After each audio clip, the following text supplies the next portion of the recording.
Price action trading పై అశోక్ దేవనం ప్రియ conduct చేసే webinar కోసం ఈ నెంబర్ కి కాల్ చేయండి. నమస్తే, వెల్కమ్ టు సుమన్ టీవీ. నేను విష్ణు. ప్రస్తుతంతో పాటు practising chartered accountant Lella Ravindra Babu గారు ఉన్నారు. వారితో మాట్లాడదాం. సార్ నమస్తే. సార్ రవీంద్ర గారు. నమస్తే అండి విష్ణు గారు. సార్ రవీంద్ర గారు, ఐటీఆర్ ఫైల్ చేసే సమయం రానే వచ్చేసింది. సో చాలామంది కూడా ఐటీఆర్ ఎలా ఫైల్ చేయాలంటే కూడా ప్రతి ఒక్కరూ ఈ సోషల్ మీడియాలో సెర్చ్ చేస్తూ ఉన్నారు. అయితే ఐటీఆర్ ఫైలింగ్కి సంబంధించి నేను ఒక ఆర్టికల్ ఒకటి చదివాను, ఒక బిజినెస్ ఆర్టికల్. కొన్ని రకాల ఆదాయాల పైన మీరు ట్యాక్స్ కట్టాల్సిన అవసరం లేదంటూ కూడా ఒక ఆర్టికల్ రావడం జరిగింది. ఏంటి అసలు ఆ కొన్ని రకాల ఆదాయాలు, వాటిపైన ఎందుకు ట్యాక్స్ కట్టాల్సిన అవసరం లేదు అంటారు? సో నమస్తే విష్ణు గారు. సో మీరు చూస్తే ఒక మనిషి డ్యూరింగ్ ద ఇయర్ ఎర్న్ చేసిన ఇన్కమ్ మీద గవర్నమెంట్కి ట్యాక్స్ పే చేయాలి. అయితే తనకు వచ్చిన అన్ని ఇన్కమ్స్, తన అకౌంట్లో పడిన అంత మనీ మీద ట్యాక్స్ కట్టే పని లేదు.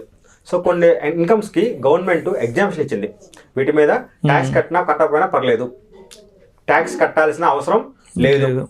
సో మీరు అడిగిన క్వశ్చన్లో ఒక టాప్ 12 చెప్తాను మీకు ఇప్పుడు నేను. దాంట్లో ఫస్ట్ అగ్రికల్చర్ ఇన్కమ్. అగ్రికల్చర్ ఇండియాలో ఎక్కువ మంది వ్యవసాయం మీద ఆధారపడి జీవిస్తున్నారు. సో మీరు చూస్తే అగ్రికల్చర్ లో టయానికి ఏది రైన్స్ ఉండవు, వాళ్ళకి పెట్టుకోవడానికి క్యాపిటల్ ఉండదు. ఎక్కువ మందికి లాసెస్ వస్తాయి. ఒక ఇయర్ లాస్ వచ్చినా, ఇంకో ఇయర్ లాభం వచ్చినా, ఒక ఇయర్ లాభం వచ్చినా 2-3 years మళ్ళీ లాసెస్ వస్తాయి. సో అందుకని గవర్నమెంట్ ఏం చేసిందంటే, సార్ అగ్రికల్చర్ నుంచి వచ్చే ఇన్కమ్ మీద, ఇది ఇన్కమ్ వస్తే పొరపాటున తక్కువ కేసులో ఇన్కమ్ వస్తుంది. సో అలా ఇన్కమ్ వచ్చినా కానీ ఆ అగ్రికల్చర్ ఇన్కమ్ మీద ట్యాక్స్ కట్టాల్సిన పని లేదని చెప్పేసి అగ్రికల్చర్ ఇన్కమ్ కి ఒక ఎగ్జామ్షన్ ఇచ్చింది. అది ఫస్ట్ది. నెక్స్ట్, మనకి ఏదైనా టౌన్లో కానీ ఏదైనా సిటీలో కానీ agriculture land, urban agriculture land అంటారు. అలాంటి అర్బన్ అగ్రికల్చర్ ల్యాండ్ ని కొన్ని సార్లు గవర్నమెంట్ ఎక్వైర్ చేసుకునేది. ఎందుకు? వాళ్ళకి డెవలప్మెంట్ యాక్టివిటీస్ ఉన్నా, లేదా పొలం నుంచి రోడ్డు పోస్తున్నా, ఏమైనా డెవలప్మెంట్ యాక్టివిటీ చేయాలని చెప్పేసి గవర్నమెంట్ అలాంటి అగ్రికల్చర్ ల్యాండ్ ని ఎక్వైర్ చేసింది. లేదైనా ప్రాజెక్ట్ వచ్చింది, మనం చూస్తే పోలవరం ప్రాజెక్ట్, అలాగే ప్రాజెక్ట్స్ కోసం కొంత గవర్నమెంట్ ల్యాండ్ రైతుల దగ్గర నుంచి తీసుకుంటారు. అలాంటి అర్బన్ అగ్రికల్చర్ ల్యాండ్ ఏమైనా ఎక్వైర్ చేసి ల్యాండ్ నుంచి మనకి కాంపన్సేషన్ వచ్చింది కదా, ఎకరానికి ఎంతనో ఆ నష్టపరిహారం మీద కూడా ఇన్కమ్ ట్యాక్స్ ఉండదు. సో అగ్రికల్చర్ ఇన్కమ్ మీద ఇన్కమ్ ట్యాక్స్ ఉండదు. ఇలాగ అర్బన్ అగ్రికల్చర్ ల్యాండ్ ఏమైనా గవర్నమెంట్ ఎక్వైర్ చేసి వాటి కరస్పాండింగ్ ఏమైనా పేమెంట్ చేస్తే వాటి మీద కూడా ఇన్కమ్ ట్యాక్స్ ఉండదు.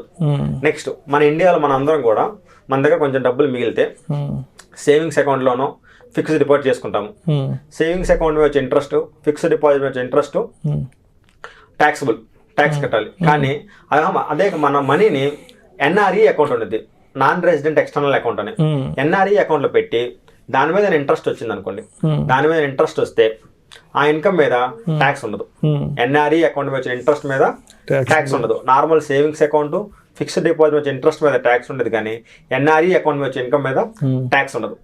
నెక్స్ట్, కొంతమంది పిల్లలు అబ్రాడ్ వెళ్తారు, అక్కడికి జాబులు చేస్తారు. ఆ డబ్బులు ఇండియాలో పేరెంట్స్ పంపిస్తుంటారు, మనీ పంపిస్తారు. అలాంటి డబ్బుల మీద కూడా సో పేరెంట్స్ కి ఫారెన్ నుంచి తన పిల్లలు, తన చుట్టాలు ఎవరైనా డబ్బులు పంపించినా ఆ అమౌంట్ మీద కూడా ఇన్కమ్ ట్యాక్స్ ఉండదు. నెక్స్ట్, గవర్నమెంట్ ఎంప్లాయీస్ ఉంటారు. మీకు తెలుసు, గవర్నమెంట్ ఎంప్లాయీస్ ని గవర్నమెంట్ వాలంటీర్ రిటైర్మెంట్ అనే స్కీమ్ తెచ్చింది. సో మనకి సర్వీస్ ఉన్నా గానీ ముందే మనకు కావాలంటే వాలంటీర్ రిటైర్మెంట్ తీసుకోవచ్చు. అలాగే ఎవరైనా ఎంప్లాయీస్ వాలంటీర్ రిటైర్మెంట్ తీసుకుంటే వాళ్ళకి బల్క్ లంసమ్ గా 20 లక్షలు 30 లక్షలు పేమెంట్ ఇస్తారు. ఆ పేమెంట్ లో కూడా అప్ టు 5 lakhs ఇన్కమ్ కట్టే ట్యాక్స్ కట్టే పని లేదు. Up to 5 lakhs exemption. అదే విధంగా ఎంప్లాయీస్ కి గ్రాట్యుటీ అంటారు. అలాగే గ్రాట్యుటీ వచ్చినా గానీ అప్ టు 20 lakhs మీద ఇన్కమ్ ట్యాక్స్ ఉండదు. అదేవిధంగా ఎంప్లాయీస్ కి లీవ్ ఎన్కాష్మెంట్ అని ఉండేది. లీవ్ ఎన్కాష్మెంట్ అంటే వాళ్ళకి లీవ్స్ ఉంటాయి, కానీ ఆ లీవ్స్ ని వాళ్ళు యూటిలైజ్ చేసుకోకుండా ఆఫీస్కి వస్తారు. ఆ లీవ్స్ ని యూటిలైజ్ చేసుకుని ఆఫీస్కి వచ్చినందుకు వచ్చిన రోజులు మళ్ళీ కంపెనీ కానీ, government employee government company, private employees private companies leave encashment రూపంలో అమౌంట్ పే చేసింది. ఆ అమౌంట్ పే చేసినప్పుడు లీవ్ ఎన్కాష్మెంట్ ప్రైవేట్ ఎంప్లాయీస్కి అయితే అప్ టు 25 lakhs దాకా ట్యాక్స్ లేదు. అదే గవర్నమెంట్ ఎంప్లాయీస్కి అయితే 10 months శాలరీ దాకా కూడా ట్యాక్స్ ఉండదు. అదేవిధంగా మీకు తెలుసు, చాలా మంది ఎంప్లాయీస్కి పిఎఫ్ కట్ అవుతా ఉండేది. ఆ పిఎఫ్ని భవిష్యత్ నిధి అంటారు. భవిష్యత్ నిధి, డిపాజిట్ చేస్తూ ఉంటాం గవర్నమెంట్ అకౌంట్లో. మనకి ఏమైనా అవసరం ఉన్నప్పుడు పిఎఫ్ నుంచి విత్డ్రా చేసుకుంటాం. ఇల్లు కనుక్కోవాలన్నా, హెల్త్ బాగాలేదు హాస్పిటల్ చూపించుకోవాలన్నా పిఎఫ్ అమౌంట్ విత్డ్రా చేసుకుంటారు.